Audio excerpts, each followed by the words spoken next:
एक से एक गदाधारी हुए हैं महाभारत से लेकर रामायण काल तक। रामायण काल में जो सबसे बड़ा गदाधारी माना जाता है बाली को। बाली ने रावण को कई महीनों तक अपने कंधों में दबाए रखा था और रावण को हराया था दोस्तों। लेकिन जब बाली को बहुत अहंकार हो गया तो एक दिन वो झूमता हुआ जा रहा था और रास्ते में जो पेड़ आ रहे थे उनको उखाड़ रहा था। जो भी सामने बाधा आती थी उनको उखाड़ देता था।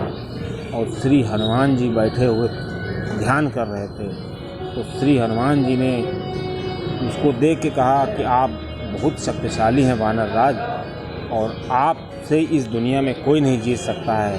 क्योंकि श्री हनुमान जी बहुत विनम्र हैं। उन्होंने तुरंत उसको ये समझाया कि आप से हम भिड़ना नहीं चाहते हैं और आप काफ़ी समृद्ध हैं। लेकिन उसको नहीं सूझी। उसने कहा कि तू हट जा मेरे रास्ते से, बाली ने कहा, और नहीं तो तू जिसका ध्यान कर रहा है वो ही मेरा कुछ नहीं कर पाएंगे।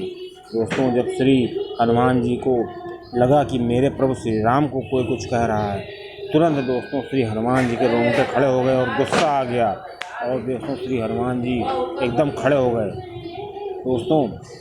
और दूसरा दिन निर्धारित किया गया कि दोनों लोग का युद्ध होगा दोस्तों। श्री ब्रह्मा जी प्रकट हुए और उन्होंने श्री हनुमान जी से कहा कि आप उससे युद्ध न करें, और युद्ध करें भी तो केवल अपने बल का 10% ही लेके जाएं।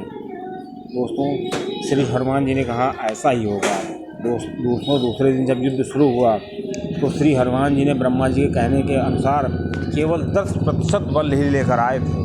और जब बाली उसके सामने आया, क्योंकि बाली को तो ये वरदान था कि उससे सामने जो युद्ध करने आएगा उसका आधा बल उसके पास आ जाएगा। दोस्तों जैसे श्री बाली ने श्री हनुमान जी को देखा तो दोस्तों जैसे ही उसका बल आना शुरू हुआ, बाली को लगा कि उसको चक्कर आने लगा, उसकी नसें फटने लगी। दोस्तों वो उसको लगा कि वो इतना बल सहन नहीं कर पाएगा। तुरंत ब्रह्मा जी प्रकट हुए। उन्होंने कहा मैंने कल श्री हनुमान जी से कहा था कि तुम अपना 10% बल ही लेके जाना, और सोचो अगर हनुमान जी पूरा बल लेके आते तो तुम वहाँ टिक ही नहीं पाते।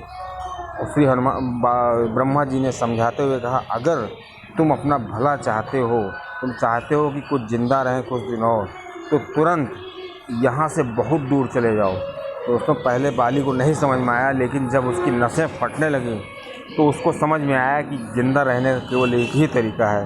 और दोस्तों बाली जब दूर जाने लगा और जैसे जैसे बाली दूर जाता गया उसको आराम मिलता गया, धीरे धीरे बाली एकदम सामान्य हो गया।